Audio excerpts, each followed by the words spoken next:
ఏ మనిషి అయినా ఎక్కడ, ఎలా పుడతారన్నది వారి చేతుల్లో ఉండదు. అలాగే ఏ రంగంలో సెటిల్ అవుతారు, కెరీర్‌లో ఎత్తుపల్లాలు ఎలా ఉంటాయి, ముగింపు ఎలా ఉంటుంది అన్నది కూడా ఎవరి చేతుల్లోనూ ఉండదు. కానీ మన కృషి, పట్టుదల, చిత్తశుద్ధి, అంకితభావం వీటి వల్లే మన సంకల్పాలు సిద్ధిస్తాయని మనం భ్రమిస్తాం. నిజానికి జీవితంలో ఉన్నత స్థితికి ఎదిగేందుకు ఇవి ప్రధానమైన ఆయుధాలే అయినా నుదుట రాసిన రాతే జరుగుతుంది. ప్రతి జీవితము ఇందుకు ఉదాహరణే. కొన్ని కారణాల వల్ల కొన్ని జీవితాలు అర్థాంతరంగా ముగిసిపోతాయి. కొందరు స్వయంకృతాపరాధంతో తమ జీవితాలకు తామే అర్థాంతర ముగింపును పలుకుతారు. కేవలం 40 ఏళ్ల వయసులోనే దివికెగిన సంగీత దర్శకుడు, గాయకుడు చక్రిని తలుచుకున్న వారి కంట కన్నీరొలకక మానదు. గుండె బరువెక్కక మానదు. 1974వ సంవత్సరం జూన్ 15వ తేదీన మహబూబాబాద్లోని కంబాలపల్లిలో విద్యాదేవి వెంకటనారాయణ దంపతులకు జన్మించిన చక్రి పూర్తి పేరు జిల్లా చక్రధర్. కళ అనేది చక్రికి తల్లిదండ్రుల నుండి అబ్బిందనే చెప్పవచ్చు. ఎందుకంటే ఆయన తండ్రి వృత్తిరీత్యా ఉపాధ్యాయుడే అయినా బుర్రకథల్ని స్వయంగా రాసుకుని ప్రదర్శించేవారు. అలాగే చక్రి మాతృమూర్తి విద్యావతి గాయని. దీంతో చక్రి చిన్నప్పటి నుండి చదువులో చురుగ్గా ఉంటూనే జానపద గీతాలు, భజన పాటల పట్ల ఆకర్షితులయ్యారు.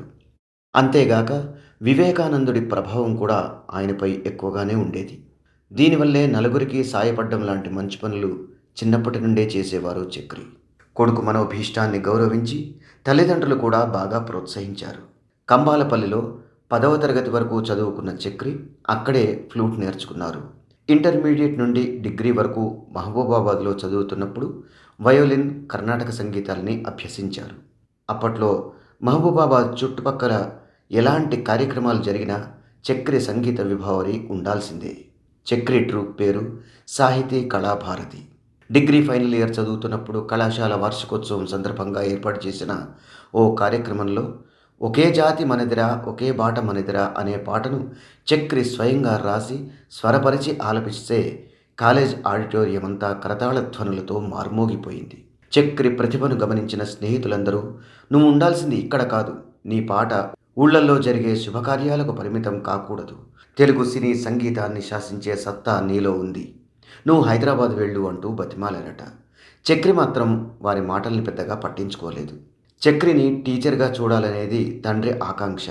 కానీ చక్రికి మాత్రం ఉద్యోగాలపై ఆసక్తి ఉండేది కాదు. ఒకరి ముందు చేతులు కట్టుకుని నిలబడలేనంటూ నిర్మోహమాటంగా చెప్పేసేవారు.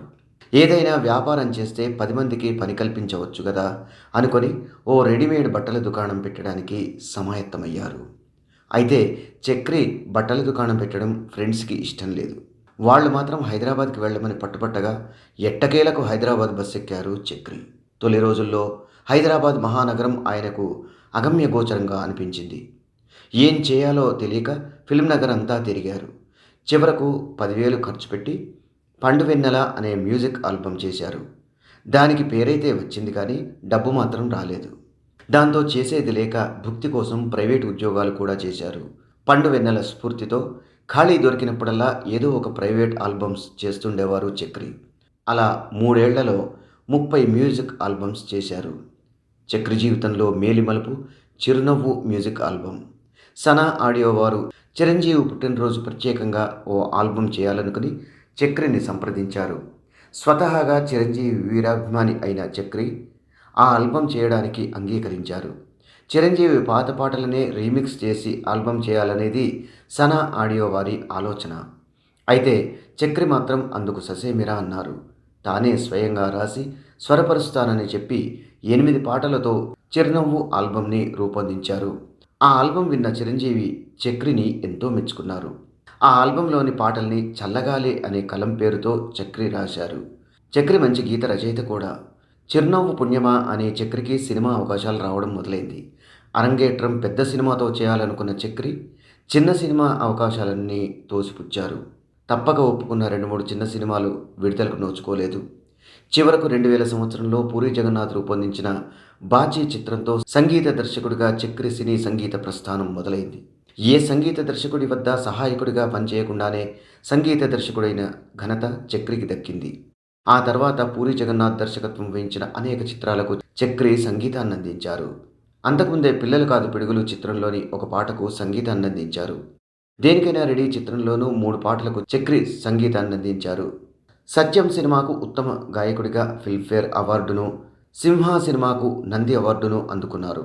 ఇడియట్, అమ్మా నాన్న ఓ తమిళమ్మాయి, సత్యం, శివమణి, దేశముద్రు, గోపి గోపిక గోదావరి, నేనింతే, మస్కా, సరదాగా కాసేపు, చక్రం, ఆంధ్రావాలా, ఇట్లు శ్రావణి సుబ్రహ్మణ్యం, భగీరథ, ఢీ, రంగా ది దొంగ, శ్రీమన్నారాయణ, జేబోలో తెలంగాణ మొదలైన 85 చిత్రాలకు చక్రి సంగీతాన్నందించారు. చిన్న వయసులోనే చక్రి పలు హిట్ సాంగ్స్‌ని అందించారు. రాత్రి వేళల్లో కారులో తిరుగుతూ ట్యూన్స్ సమకూర్చడం చక్రి స్టైల్. ఇళయరాజా ఇష్టమే అయినప్పటికీ ఏఆర్ రెహమాన్‌ని అమితంగా ఇష్టపడేవారు. అంతేగాక కొత్త గాయనీ గాయకులు ఎంతోమందిని టాలీవుడ్‌కి పరిచయం చేసిన ఘనత ఆయనకు దక్కింది. ఇప్పటి సంగీత దర్శకుడు అనూప్ రూబెన్స్ చక్రి వద్ద కీబోర్డ్ ప్లేయర్‌గా, మూర్తి ఫ్లూటిస్ట్‌గా పనిచేసేవారు. తర్వాతి కాలంలో వీరిద్దరూ బాగా పాపులర్ అయ్యారు. 'బాచి' సినిమా ఫ్లాప్ అవ్వడంతో పూరి జగన్నాథ్ మినహా ఆ సినిమా ప్రభావం ఆ చిత్ర సాంకేతిక నిపుణులందరిపై పడింది.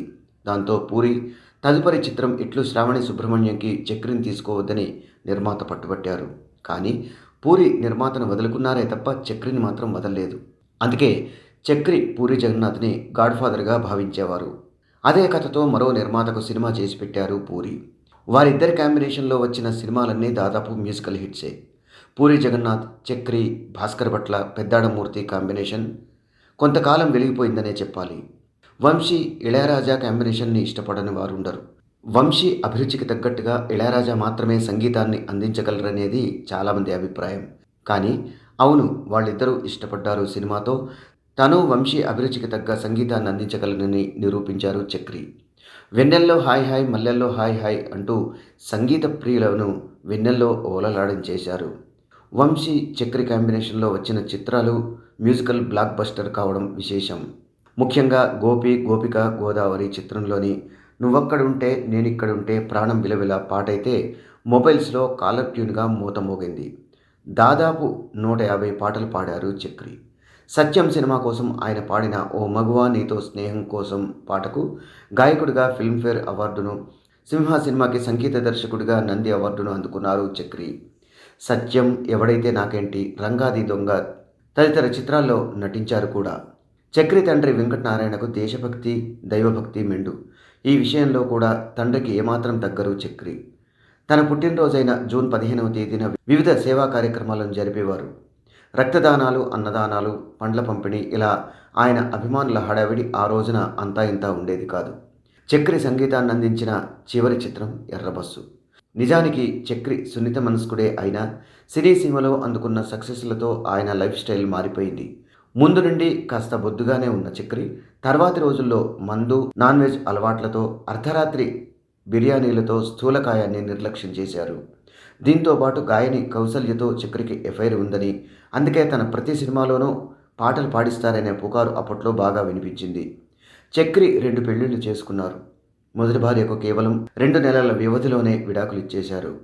ఒక పార్టీకి వెళ్లిన చక్రి, నిర్మాత పరుచూరి ప్రసాద్ బాగా తాగేసి తన పట్ల అసభ్యంగా ప్రవర్తించారని పార్టీ ఇచ్చినావడే పోలీసులకు ఫిర్యాదు చేసింది.